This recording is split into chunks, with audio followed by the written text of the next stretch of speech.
কাঞ্চনপুরে জেঠুর বাড়িতে বেড়াতে এসে মার খেয়ে রক্তাক্ত হয়ে বাড়ি গেলেন ভাই ও বোন। তাদের পরিবারের সূত্রে জানা যায় 29 এপ্রিল সোমবার মাছমারার উত্তর ধনীছড়া গ্রামের পার্বতী মালাকারের ছেলে ও মেয়ে রূপক মালাকার ও শিলারানী মালাকার কাঞ্চনপুরের অহল্লাপুর গ্রামে জেঠুর বাড়িতে বেড়াতে আসে।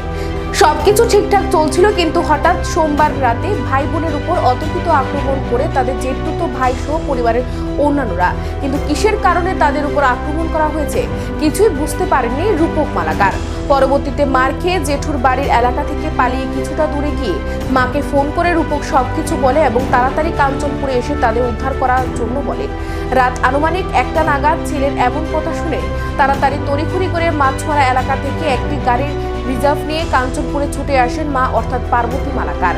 কাঞ্চনপুরে আসার পর কাঞ্চনপুর থানার পুলিশের সহায়তার অহল্লাপুরে গিয়ে ছেলে ও মেয়েকে উদ্ধার করে নিয়ে আসেন এবং পরবর্তীতে কাঞ্চনপুর মহকুমার হাসপাতালে নিয়ে গিয়ে প্রাথমিক চিকিৎসা করিয়ে তাদের নিয়ে নিজ এলাকায় মাছমারা চলে যান এবং বর্তমানে মাছমারা হাসপাতালে তাদের চিকিৎসা চলছে। মা পার্বতী মালাকার সোমবার ঘটনা সুষ্ঠু তদন্ত করে ছেলে ও মেয়ের ন্যায় বিচারের জন্য কাঞ্চনপুর থানা দ্বারস্থ হয়ে লিখিত অভিযোগ করেন। তার জ্যাঠাতো ভাই অর্জুন মালাকার, এরপরে সুখদেব মালাকার, এরপরে দিয়া তার পিসি, আমার মেয়ের পিসি ছায়ারানী মালাকার এবং তার পিসাতো বোন রূপা মালাকার।